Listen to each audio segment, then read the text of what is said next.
Sean Payton's return to the Superdome as head coach of the Denver Broncos was not only a significant personal moment but also a poignant reflection on his legacy with the New Orleans Saints. Payton, who led the Saints through some of the most memorable and challenging times in the franchise's history, including the aftermath of Hurricane Katrina, arrived at the stadium 6 hours before kickoff to take in the emotion of his return. "I'm glad I was here early," Payton remarked, reflecting on his 15-year tenure with the Saints. During his time in New Orleans, Payton's teams became a symbol of resilience for the city, particularly in the difficult years following Katrina. "That was a unique time. None of us understood what it would mean and how big it would become," he recalled. His return to the Superdome was made even sweeter by his new team's dominant 33-10 victory over the Saints, a win that improved the Broncos to 4-3 on the season. Payton's Broncos were led by running back Javonte Williams, who rushed for 2 touchdowns, and linebacker Cody Barton, whose 52-yard fumble return for a touchdown capped off an impressive defensive performance.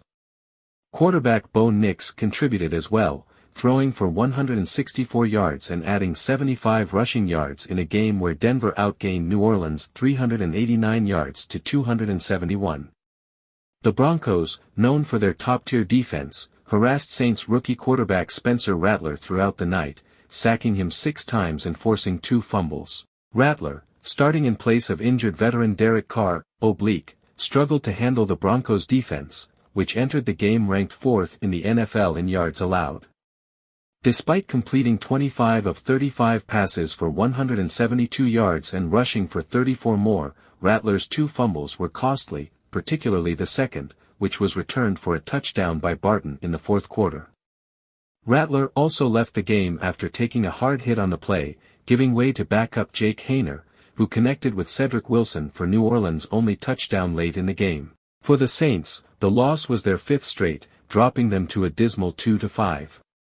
Head coach Dennis Allen, who was Payton's defensive coordinator for years, expressed frustration with his team's continued struggles. "It's been disappointing," Allen admitted. "Injuries play a part of it, but we've got to find a way to play better. We're making mistakes we shouldn't be making." The Saints were severely undermanned, missing key offensive players like receivers Chris Olave, concussion, and Rashid Shaheed, knee, as well as lineman Eric McCoy, groin, and Cesar Ruiz, knee. Versatile tight end Taysom Hill, ribs, missed his 3rd consecutive game, further limiting New Orleans' offensive options. The injury list for the Saints grew even longer during the game, with cornerback Paulson Adebo suffering a broken femur and being carted off the field in the second quarter. Cornerback Marshawn Lattimore also exited the game with a hamstring injury, while offensive lineman Nick Saldiveri left with a shoulder issue.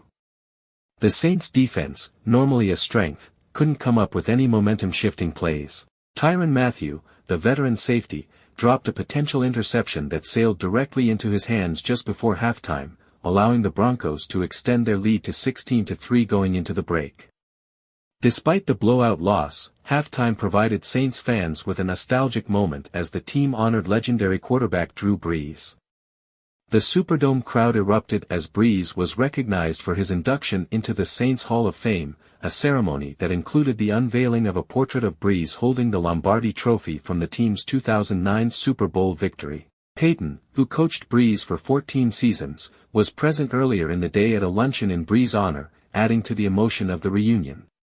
"It's always good to see him," Payton said, reflecting on their long and successful partnership.